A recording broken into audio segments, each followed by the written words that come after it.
Welcome, everyone. Another episode of My Take. We are really glad that you have tuned in to join in our conversation today. My name is Lola, and with me are my girlfriends. Ladies, say hi. Hello. Hello. We are very happy to be here today, and we're also very happy to have a guest with us today, Mayowa. Thank you for joining us today. Please, would you introduce yourself, Mayowa? Thank you very much for that warm welcome. My name is Mayowa Ogudin. I provide mental health services in the city of Maryland or the state of Maryland. Specifically, currently I work with incarcerated males and I provide therapy and testing to them. Great, thank you. We're so glad to have you here with us today. My Take is a forum where we ladies hang out, we unwind, we chat about the happenings around us while we lend our voice to some of the social issues that we see happening around in the world today. Our goal is to promote a culture of love and compassion, as well as truth and candidness. We try to be as real as we can be. May is a mental health awareness month. So on today's episode, we'll focus on mental health. The world around us is becoming turbulent and unpredictable. I'm sure you guys will agree with that. The pandemic, the war, mass shootings going on, just to name a few of those things happening. A growing percentage of our youth are living with major depression. I'm sure you guys hear that. Suicide is increasing. We hear about that every day. Many of the adults and youth are not receiving or unable to receive treatment for this. And this is one area too that the church has struggled to minister effectively to families. And so we want to talk about that today. How do we navigate mental health, mental wellness during these turbulent times? How do we deal with it within the church? We invite our audience to put in their chat today, weigh in, give us your thoughts. And we're so happy that Mayowa is here today to join us in this conversation. We had part one of this conversation back in 2010. I don't know if you guys remember that, about a year plus into the COVID pandemic. And here we are again. This topic seems to be still very relevant today, as it was back then, even more so probably. And almost every day, mental health is in the forefront of news stories. Road rage, and here in Georgia, we hear about road rage-related violence almost every day. Suicides, like I mentioned, especially among college, the youth in college, is on the rise. And some are even calling mental illness the next pandemic. So Mayowa, what is going on? What is causing this increase in mental health issues? So to be honest with you, there are many factors. I'm only going to go over 4 of them. So the first one that you mentioned, the uncertainty in life, the pandemic, the war, increased, I guess, economic issues, the inflation. There are just so many problems that people are having. They can't pay their bills. They can't manage their own issues. They have family issues. There's illnesses. So at the forefront, life stresses in general leave you open to getting a mental health problem.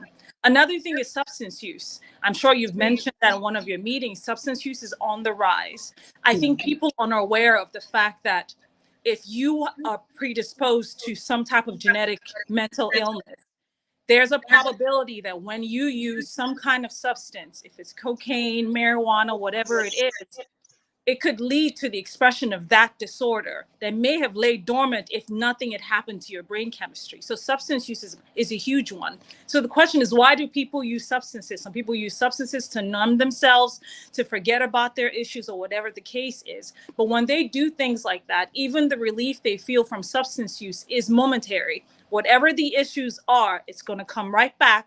And then they end up using more and more. And some people end up having some kind of substance use induced mental disorder. It could be depression, it could be psychosis or anything. Another thing is more awareness. They're talking about mental health all over the world now. So people are more open to sharing their troubles. They're more open to sharing what's going on with them. So because of that, it might feel like we're hearing more about it, which is a good thing, because the more the discussion goes on about mental health, the more people are aware of the resources that are available to them. And then the stigma hopefully would reduce over time. In developed countries, I think we've managed that well, but in developing countries, I think they're managing that as well. They may not necessarily call it mental illness or that the person needs additional support, but there are cultural things that they do to provide support, being aware that there are times that with a lack of support, a limited support, mental health issues could arise. An example I want to put for that is when women are pregnant, about to have children. The family comes around, provides support for a number of months after the birth of the child because they're aware that the woman is vulnerable during that period. So we may not have the language per se in developing countries, but there are things that they do that lets you know that they're aware that mental health problems are an issue. So I'm just going to name 3 so I don't take up the whole time, but there are so many of them. I mean, you raise a lot of excellent points there. You talk about the lack of limited treatment. You talk about the stigma around this, and both in developing and developed countries. And you talk about just some of the stressors, that are happening now that have increased. I mean, and the awareness and all of those we will talk about today. But let's talk a little bit about the social stigma surrounding mental illness. Mental health and physical health have always been viewed differently by most people. I think most people are fine and okay to say that they have a physical issue. I have a headache, or I have this, or I have that, related to their physical body. But anything related to the mind or emotions has always had some sort of negative stigma around it.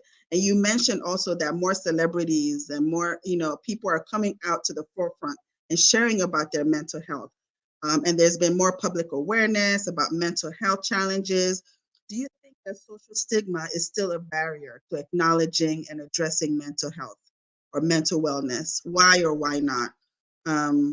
I would like Tutu maybe to weigh in on that first, and then Mayowa. Thank you, Lola. And thank you so much, Mayowa, for joining us. I believe that social stigma is still a barrier to, letting people come out to express themselves in certain parts of the society, because we live in a society, where sometimes, there are just stereotypes that people have.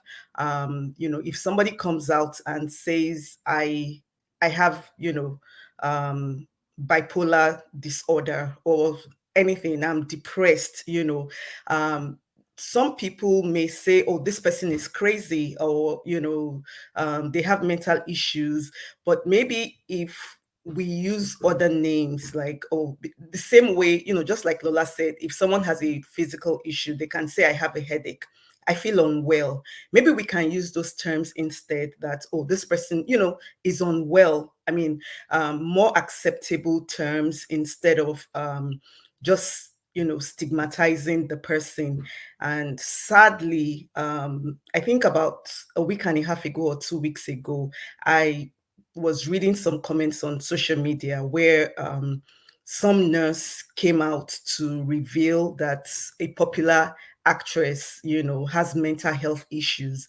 Thankfully, I was glad that, some of the comments I read on social media, people actually, spoke against the nurse. First, as a professional, you should never do that. And, but it was a welcome thing to see that, people are even standing up for the actress.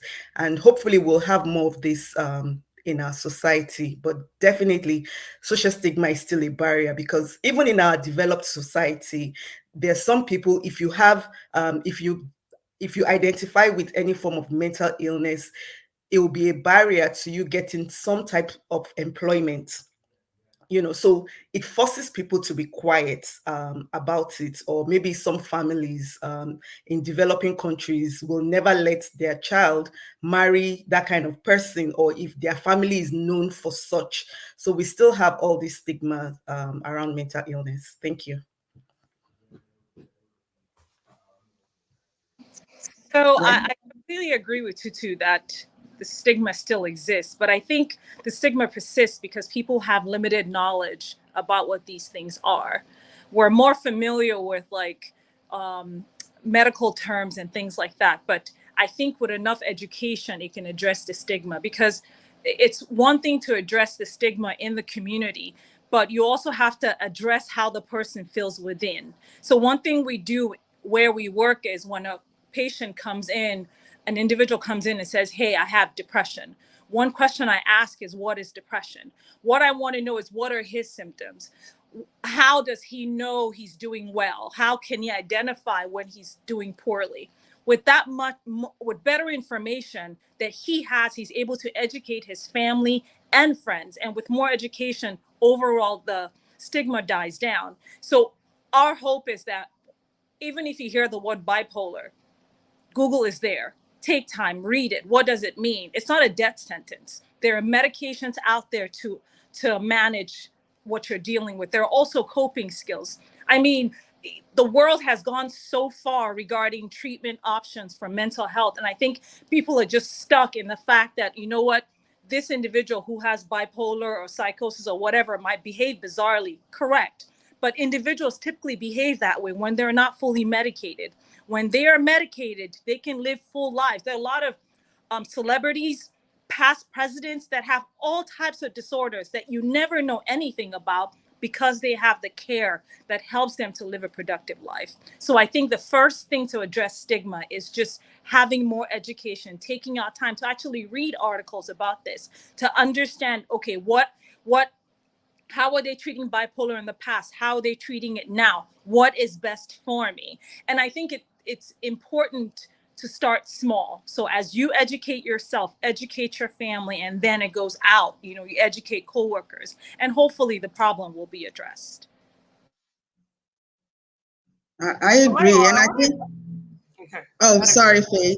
I'd also wanted to say it starts with the society accepting the other end of this, the upstream side, before it even gets to where we're dealing with like mental illness. But to be able to accept if someone says, I'm having problem coping with stress, I'm feeling stressed, and people not saying what is stressing you, all the things that like adjusting our responses to even I need a break, I'm tired, I'm exhausted, and people accepting that there is emotional mental wellness that needs to be as taken into consideration as illness, the downstream end of the spectrum.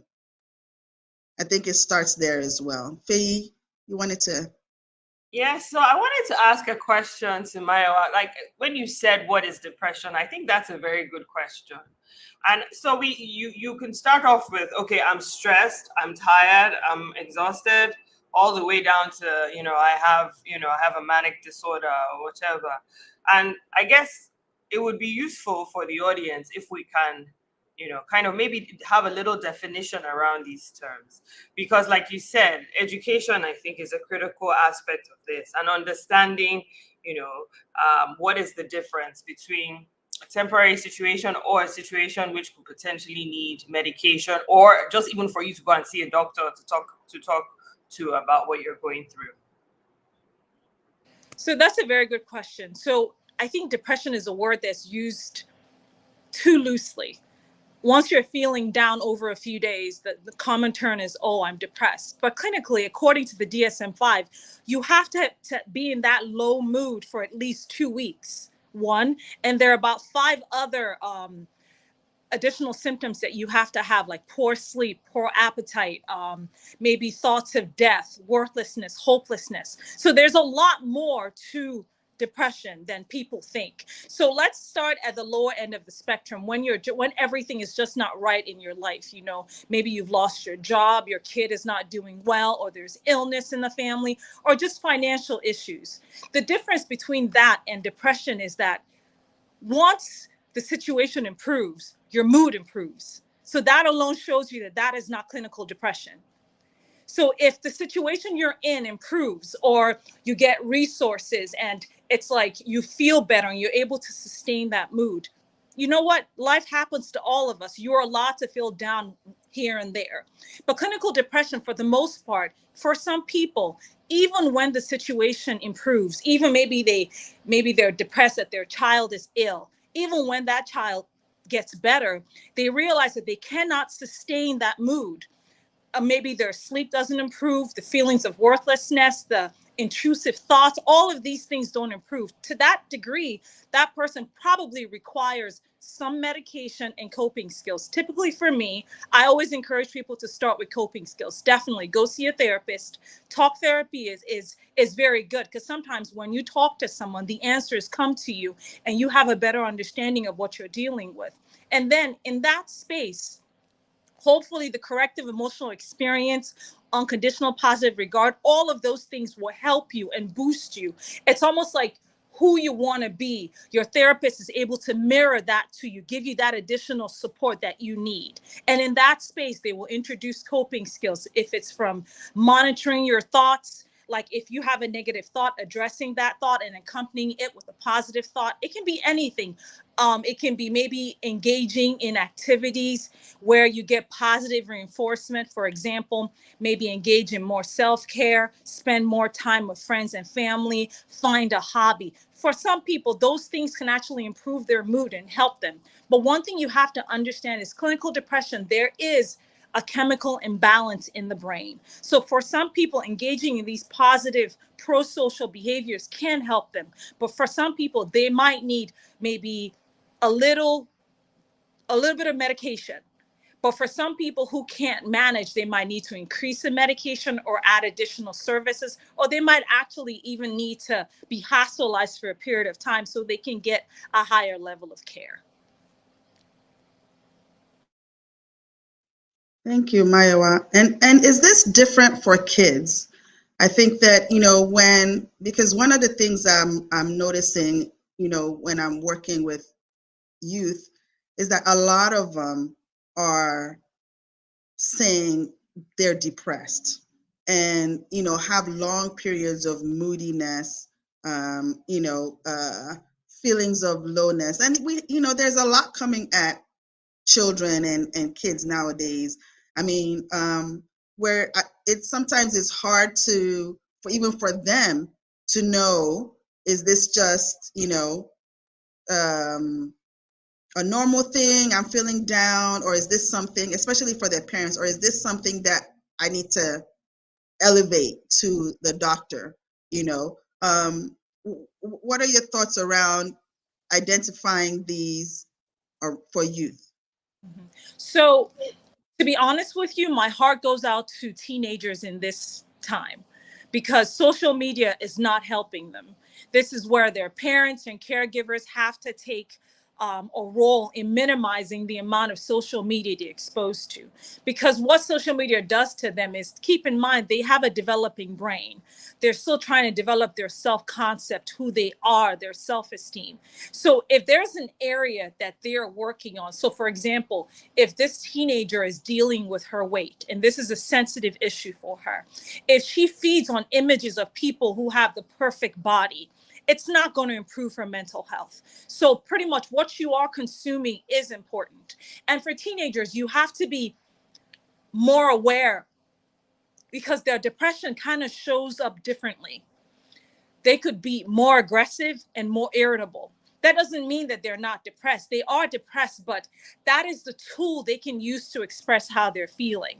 And also the problem with teenagers is the chance of suicidality goes up with them, because, as I said, their frontal lobe is not fully developed, so they make impulsive decisions. So if they're not feeling good in that moment, they could decide to hurt themselves or do something. So it's very important that individuals who are around them, caregivers, mentors, parents, pay attention to these things. Because one thing I also want to share is, sometimes depression, anxiety, whatever it is, all of these mental health disorders increase because there are limited opportunities for positive reinforcement. So if that child is focusing on the negative throughout, there's no way their mood or their anxiety is going to reduce. What the individual has to work on is find a way to put that child in a different environment. What I mean by that is One, limit social media exposure. Have the person spending more time in activities that boost their self-esteem, boost their morale. Have them engage in some form of altruism.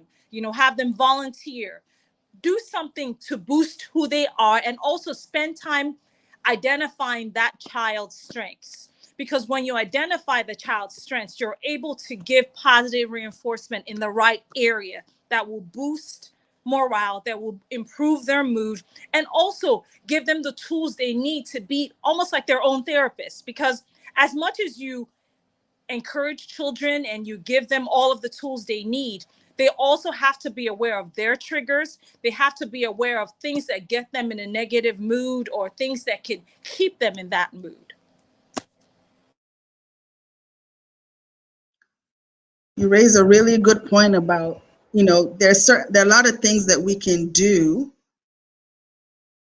to help and reinforce the positive things, because I think where we get, especially as parents, we get exasperated is, and you have a doctorate degree in mental health, Mayowa. So you probably know this, that there's not enough practitioners out there, right? So even if parents identify that, this child is, I see that there's an issue, I see that there's a problem, but I can't get, I've called the doctor, there's a waiting list for them to see a therapist, or they're not available. I know a lot of parents are going through that. So then what? What do I do? How do I help navigate?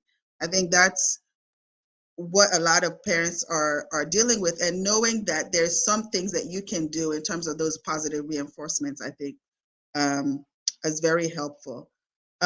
Jumoke, are there, what are your thoughts in terms of contributors to this, or what you're seeing, because you're also in the medical field, what you're seeing out there in this space?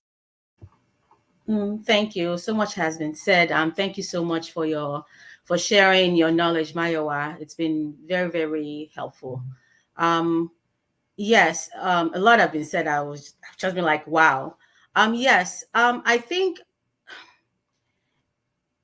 from at least when we had our children, when they were younger, I think the pediatrician's office did a better job kind of screening to see where kids are, right? And it was almost like, do you say this because you don't want your child to be labeled? Is this part of the natural phase of growing up, or is my child, quote unquote, displaying some symptoms or not, right? And then they begin to grow older to those teen years, and things change a little. They're not as expressive. You don't know what to make of some things, some behaviors that you're seeing. And then as you become an adult and you're in charge of your own health, it seems like your doctor is not even probing to see where you are, right? I saw my doctor this week. I went in, and you know how the nursing assistant comes in and takes your vitals and stuff. And then he asked me, pleasant guy, he just asked me, I forgot the question he even asked me. Then he laughed, and I'm like, okay. He said, oh, we have to ask these things these days. And I'm like, oh, that was my depression screen? Okay. And then the provider comes in, and no word. And I'm like, oh, wow. You would think in this day and age, right?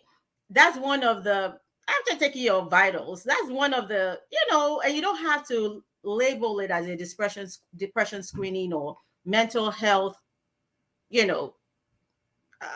maybe check or whatever, but just asking. So I'm saying all this because if you are displaying some behaviors, or you have some thoughts that you yourself know that you need to follow up on, you have to advocate for yourself. Like somebody said, we don't have enough practitioners out there. I have been in a position where I wanted to give or refer somebody to get help, and I didn't have the resources. I've actually even shared in this group, like, oh, does anybody know somebody, like, because I had a teenager that I think needed to be seen, and I've even had a couple after, and I'm at a loss, So I really, really hope that it's something that we continue to speak about, continue to advocate for. I know the people that are into that practice right now. Most of them are overwhelmed. They can't keep up. The patient load is ridiculous. There are not too many people to help, and the job market being what it is today, you can only imagine. So I would just say that, continue, don't keep quiet, continue to advocate. And I think everybody needs some type of support system. Even if you do not have access to the professional right away, just speaking up. Like somebody said earlier, you feel some type of way.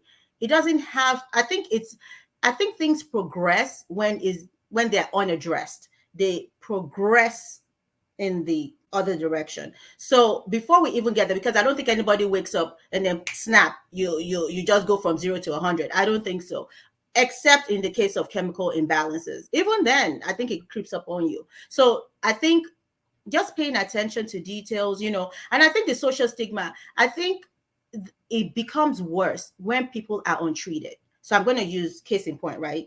We saw the Will Smith incident.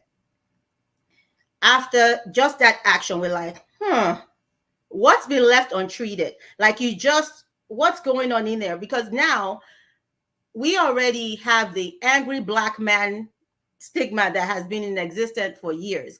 He goes in and slaps or whatever he does to Chris Rock. We all know something is happening there. Take aside whatever his dynamics with his wife could be, but we know something is off. Has he spoken to somebody? Has he dealt with this?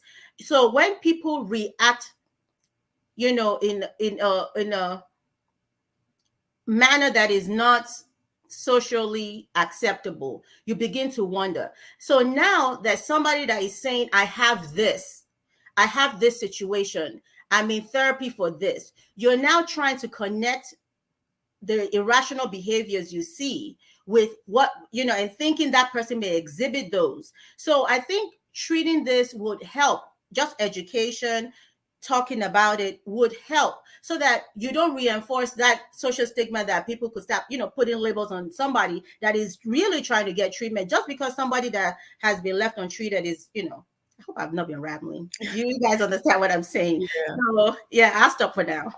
Thanks. One of the things I also want to add, as parents, ways that we can help our children is to engage them in activities.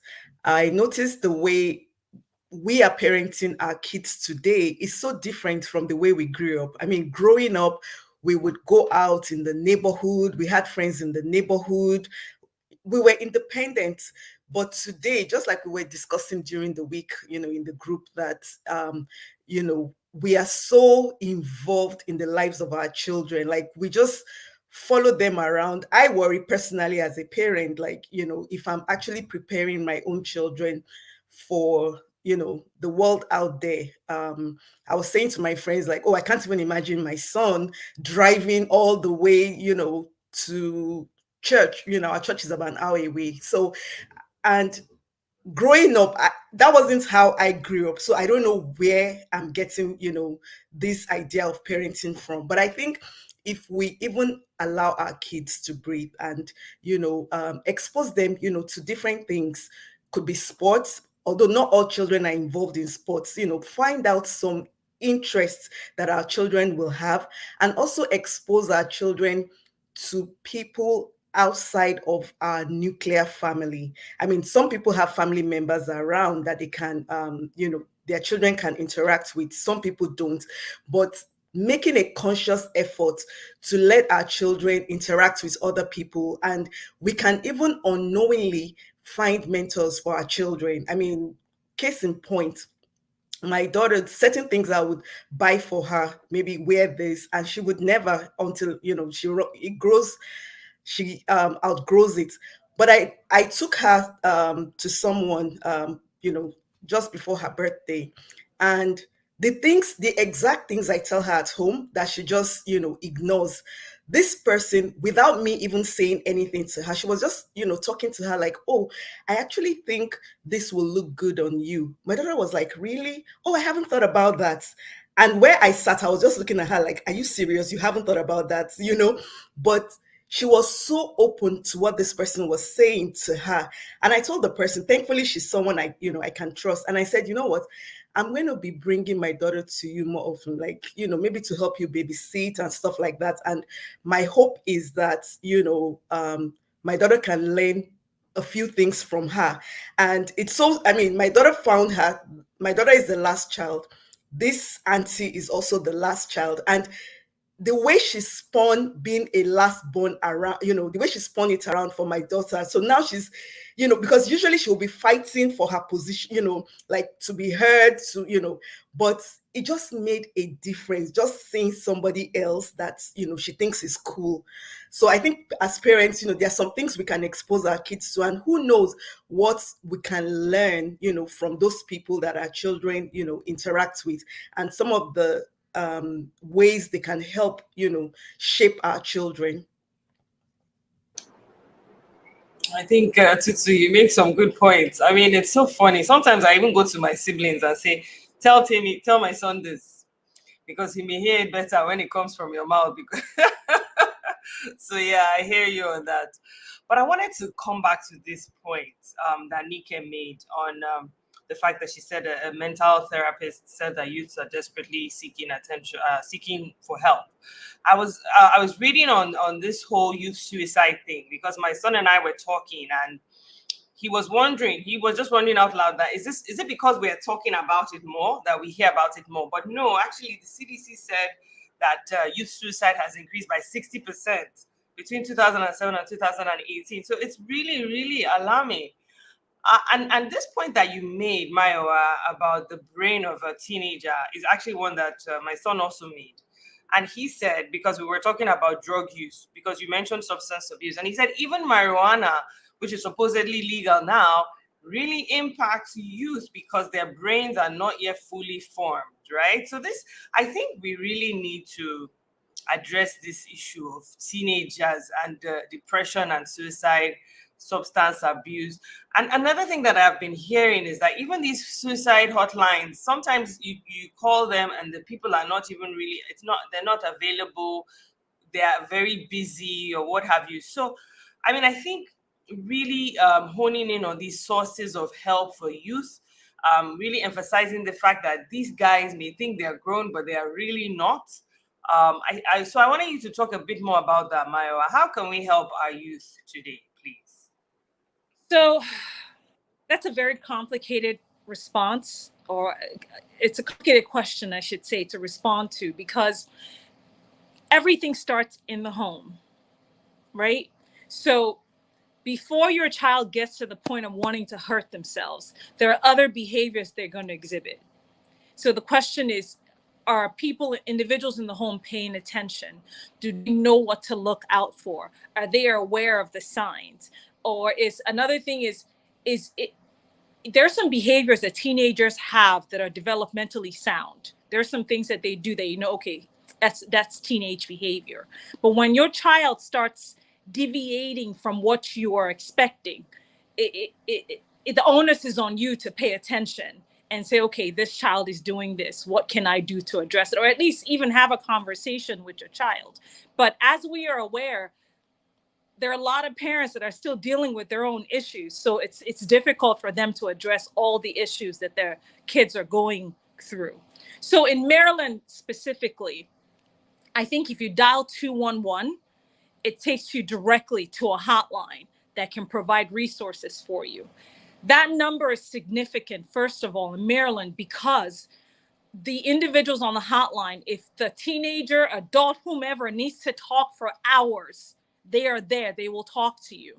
And if they believe that you require a higher level of care, they can actually send, what's it called, like a mobile crisis team to the house to assess, to decide if the person requires hospitalization or things like that. So 211 is a very good number in Maryland. I don't know if it works in other states, but in Maryland, for sure, if you dial 211, somebody will address whatever challenges you're dealing with. And if it's if the person complains about suicide, maybe they're high on something, whatever the case is, they will even go as far as sending the police over to you to do a wellness check as well. So 211 is a good resource. Another additional thing I think for teenagers, even not just at home, but also at school, I believe that substance use treatment should be given a forefront at school, and they should start them from actually age 6 or 7. They need to start talking about it, because you are right about the fact that, oh, some people say, oh, marijuana doesn't do anything to you, it just makes you mellow. But for a developing brain, it alters the chemistry. That is just something that a lot of people are not aware of. They even make references like, oh, Snoop Dogg has been taking marijuana for years. I hear you, but you don't have Snoop Dogg's brain. Everybody's brain chemistry is different. So I think with education, children, teenagers will know it's not just saying no to drugs. It's like literally running in the opposite direction.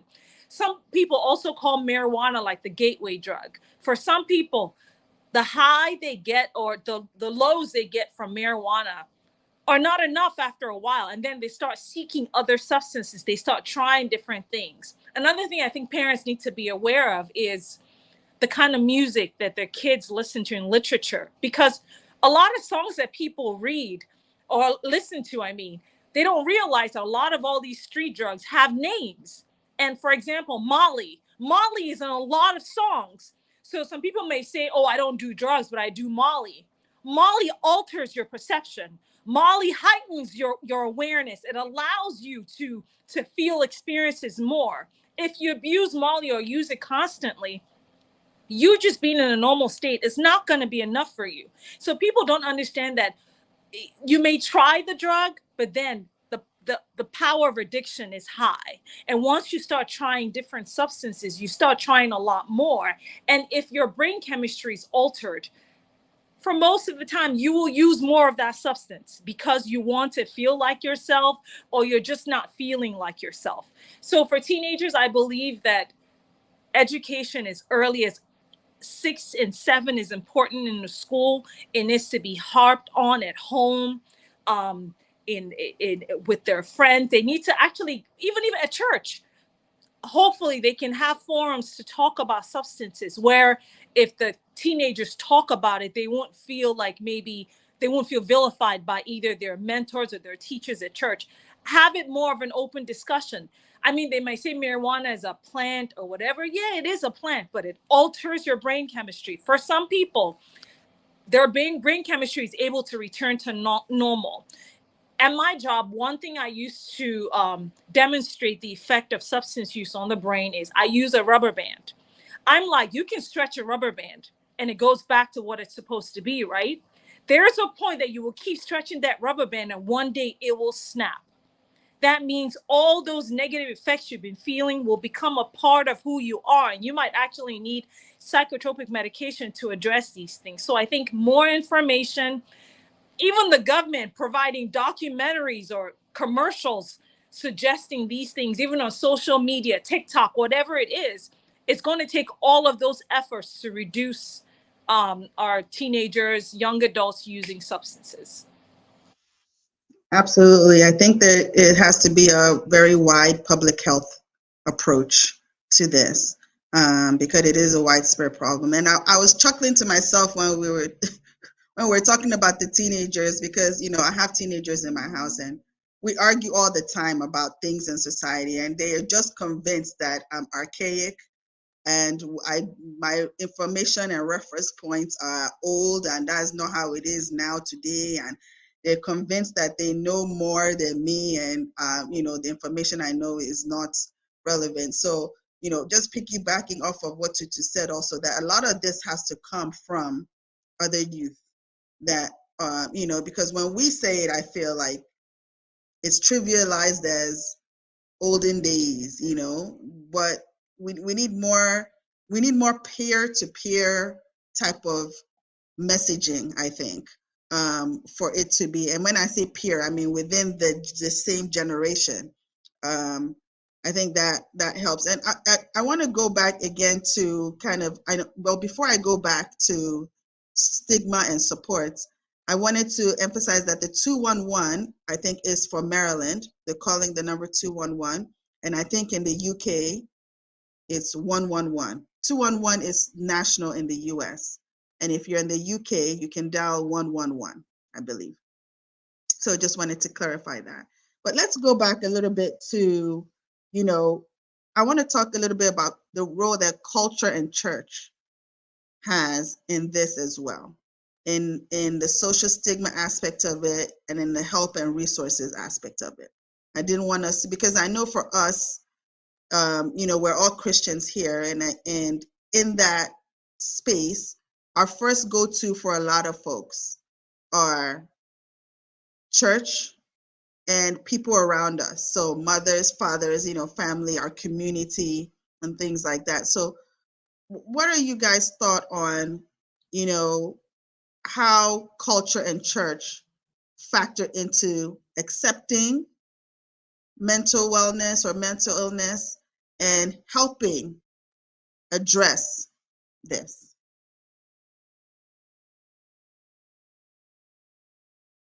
I think in this day and age, in as much as social media has their, its issues, it's also opened the many, many problems we have in the church to everyone. The church does have a big role to play in this, because like you said, most people either run to the church, or the family member who will redirect them to the church to go and pray about it. I think in this day and age, this year, every church should have this resource. I think gone are the days the pastor is trying to cast out whatever, I don't want to go into that area, but seriously, every church should be, if I had my way, mandated to have somebody. I'm not saying they have to hire somebody, but you should have a resource that you direct people to. Because if you go to church and you tell your pastor that you'll be experiencing some health issues, physical health issues, yeah, they'll pray with you, but a good pastor will direct you to a doctor.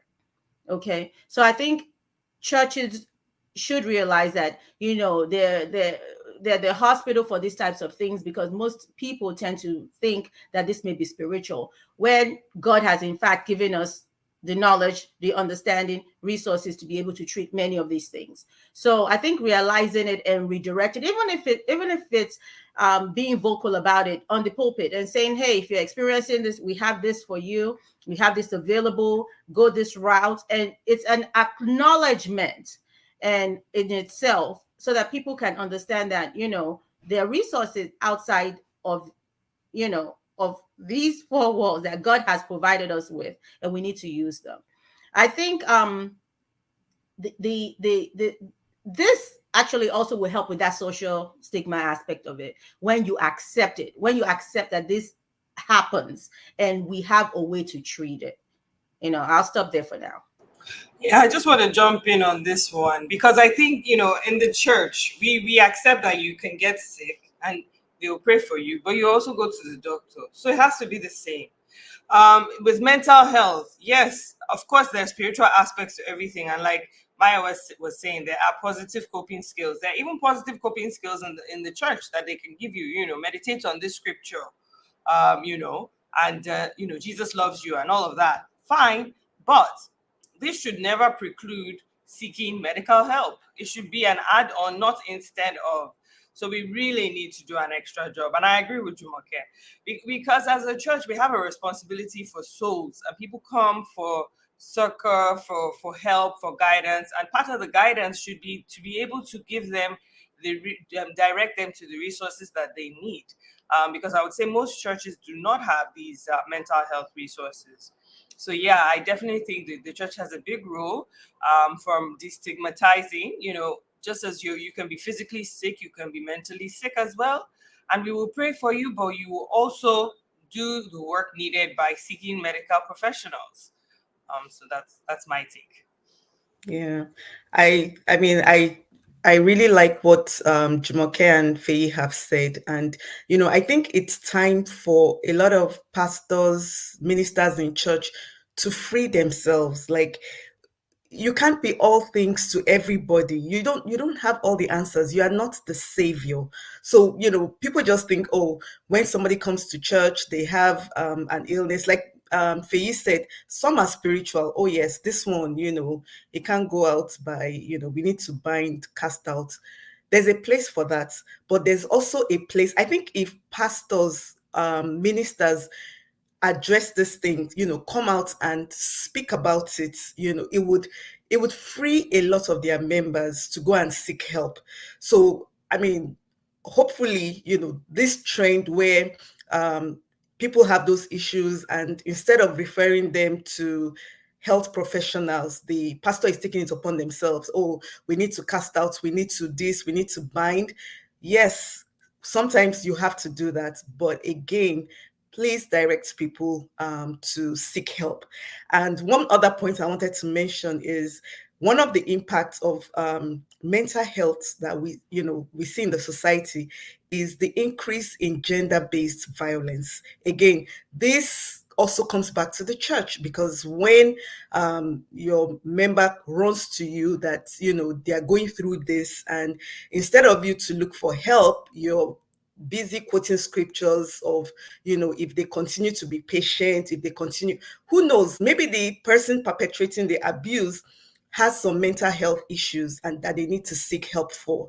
So again, it's just, creating this awareness, and, for churches, religious organizations to be humble enough to accept their limitations. Yeah, I agree with everything that's been said. And I think, it's interesting. We've talked a little bit about the spiritual components on this. And I think there's a cultural element to that where the spiritual wellness, or so to say, spiritual oppression, is reserved exclusively in our culture for mental and emotional issues. And there's spiritual components to physical ailments as well. Like, you can't say, oh, I have stomach ache, and then the immediate reaction is, let's cast out demon.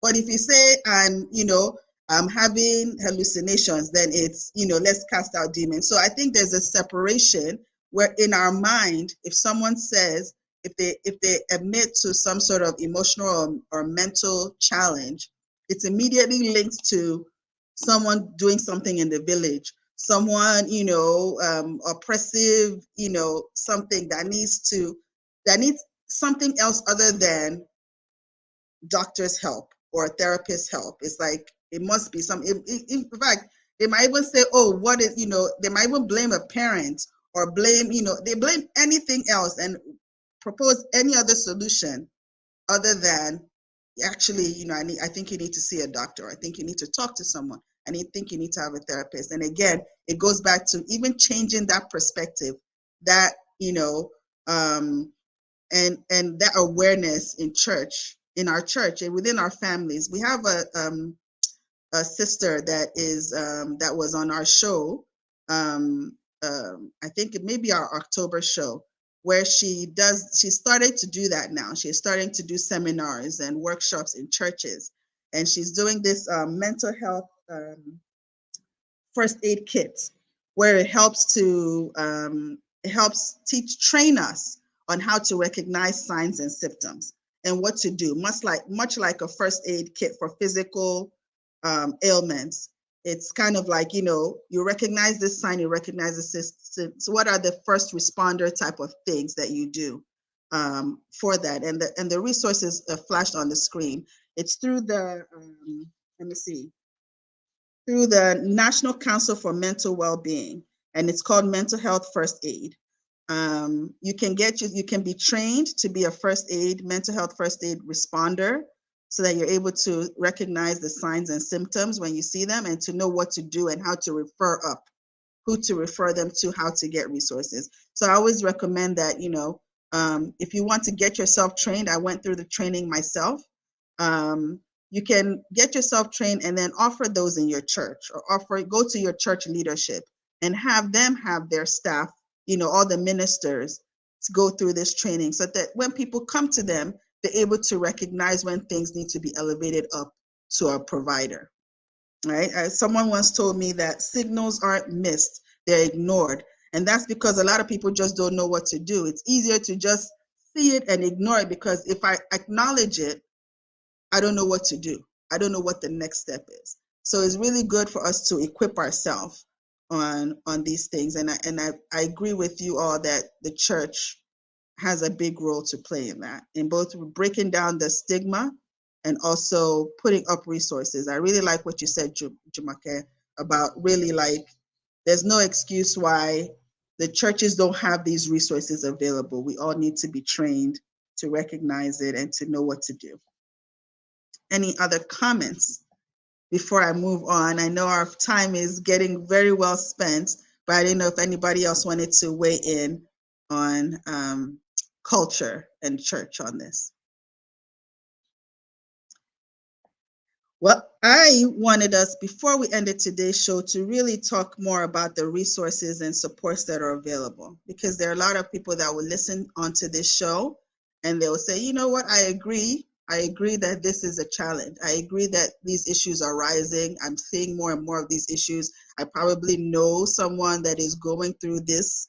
And again, I don't know what to do. I don't know how to help them. What Maiwa are some of the resources and supports that we can direct people? And while we were talking, actually, I know a lot of people were putting in the chat, in one of our chats, some of the helplines.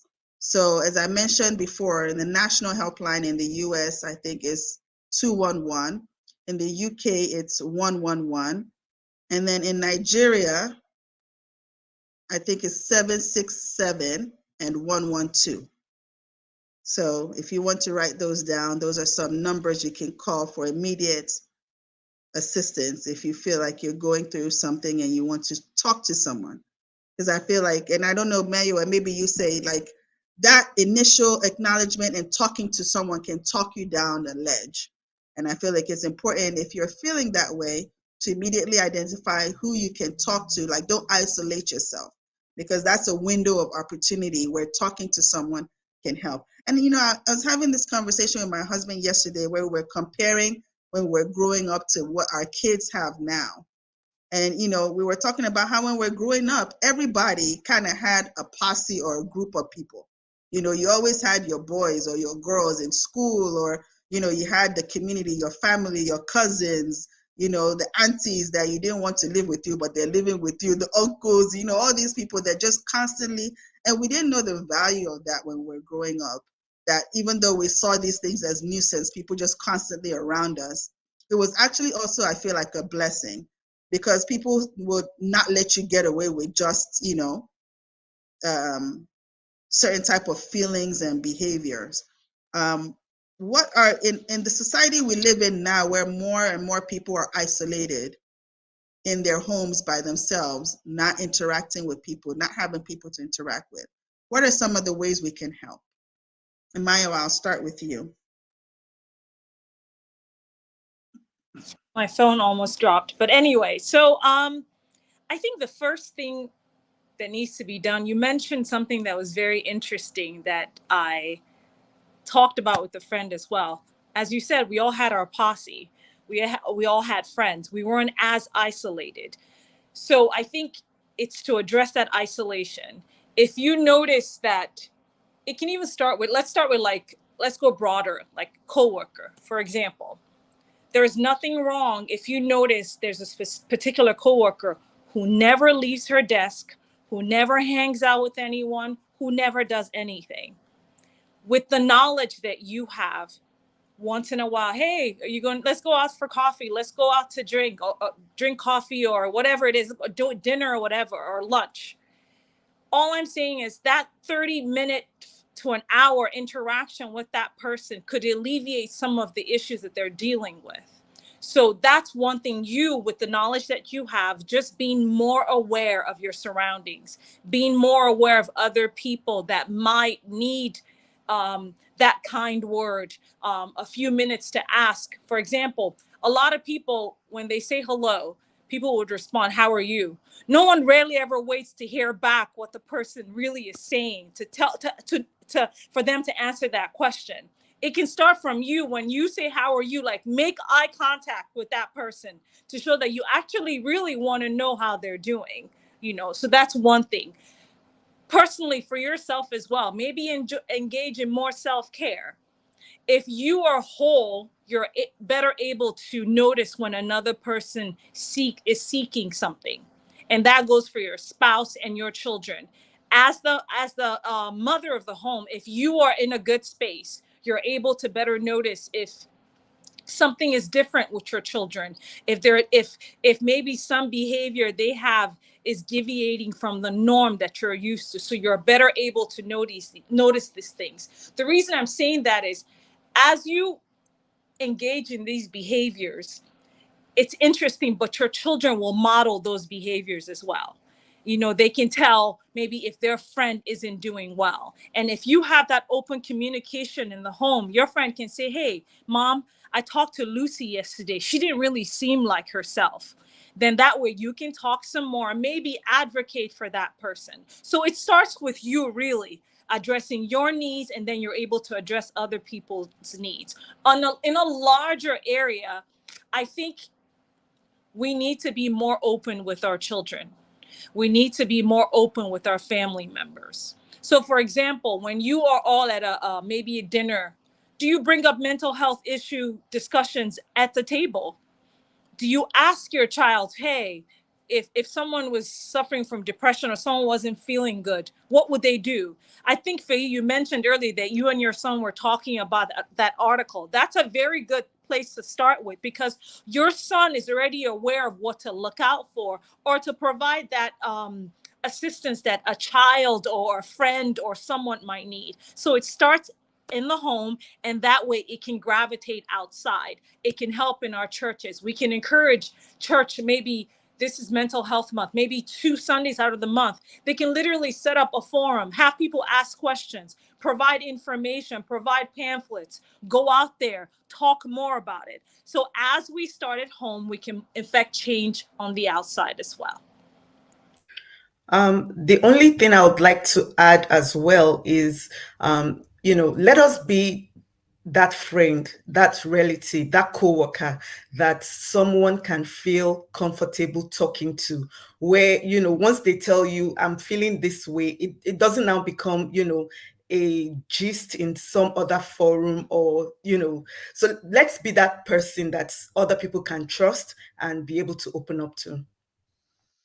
I love all these suggestions. Absolutely perfect.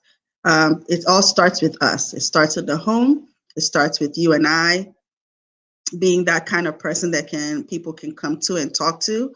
I like the involvement of the church and having events on months like this May, where it's Mental Health Awareness Month. So I really love all those suggestions. There are also some other faith-based suggestions that I wanted to highlight as faith-based supports that I wanted to highlight as well. There's the National Alliance on Mental Health Illness has faith-based support groups. So you can visit that website. There's some support groups that are faith-based that you can join and inquire about. There's the Mental Health Grace Alliance. That's also a faith-based support. mentalhealthgracealliance.org. And then there's also Anthem of Hope, which is for Christian mental health and suicide prevention resource support. So those are just 3 other supports that you can go into, in addition to the numbers that we shared with you earlier. This has been such a great conversation. I want to thank our guests, Dr. Mayowa, who is, just so many nuggets of information. We're so happy to have you here with us today. Thank you. And to all my girlfriends that have been on this conversation, and you in the chat, contributing to this conversation, much needed conversation. We thank you. Thanks for joining us, everyone. Our next show is on June 4th. We will be talking on the topic, "Help, there's something off with my church." We'll leave that to your imagination. Join to find out what we're talking about. We would love all audience members to tune in. Until next time, folks, thank you and have a blessed week.